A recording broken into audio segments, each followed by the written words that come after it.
Poliomieliti është një nga sëmundjet më të rënda infektive që mund të shkaktojë pasojë të parikthyer për gjithë jetën. Mjekët pediatër në ditën botërore të poliomielitit theksojnë se fal vaksinimit të rregullt, Shqipëria ka arritur të mbajë këtë sëmundje nën kontroll për më shumë se 3 dekada. Rëndësia e vaksinimit për poliomielitin, po jo vetëm, po dhe për gjithë sëmundjet e tjera infektive, është mjaft i rëndësishëm. E fundit e epidemie poliomielitit ka qenë në Shqipëri në vitin 1996, ku ka pasur dhe raste të konfirmuara, dhe që atëherë ne nuk kemi pasur raste. Shqipëria që në vitin 2002 është quajtur si një vend free polio, domethënë pa poliomielit, me gjithë vendet e tjera të Europës. Sigurisht kjo i dedikohet një sistemi vaksinimi shumë të mirë dhe mbrojtje. Sipas kalendarit kombëtar, vaksina kundër poliomielitit përfshin gjithsej 5 doza.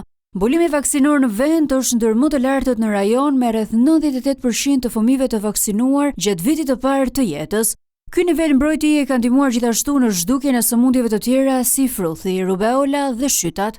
Poliomieliti ka në kalendarin ton të vaksinimit gjithsej 5 doza, nga të cilat 3 doza bëhen në vitin e parë të jetës, 2, 4, 6 muaj, dhe në atë që quhet vaksinimi bazë, dhe një rivaksinim në moshën 2 vjeç dhe një rivaksinim në moshën 6 vjeç. Mbulesa vaksinale është goxha e mirë në Shqipëri, është 98% gjatë vitit të parë të jetës. Poliomieliti është një sëmundje ngjitse që mund të përhapet përmes kontaktit të ngushtë me një person të infektuar. Ai shkakton ethe, të vjella, ngurtësi të muskujve dhe në raste të rënda paralizë të përhershme.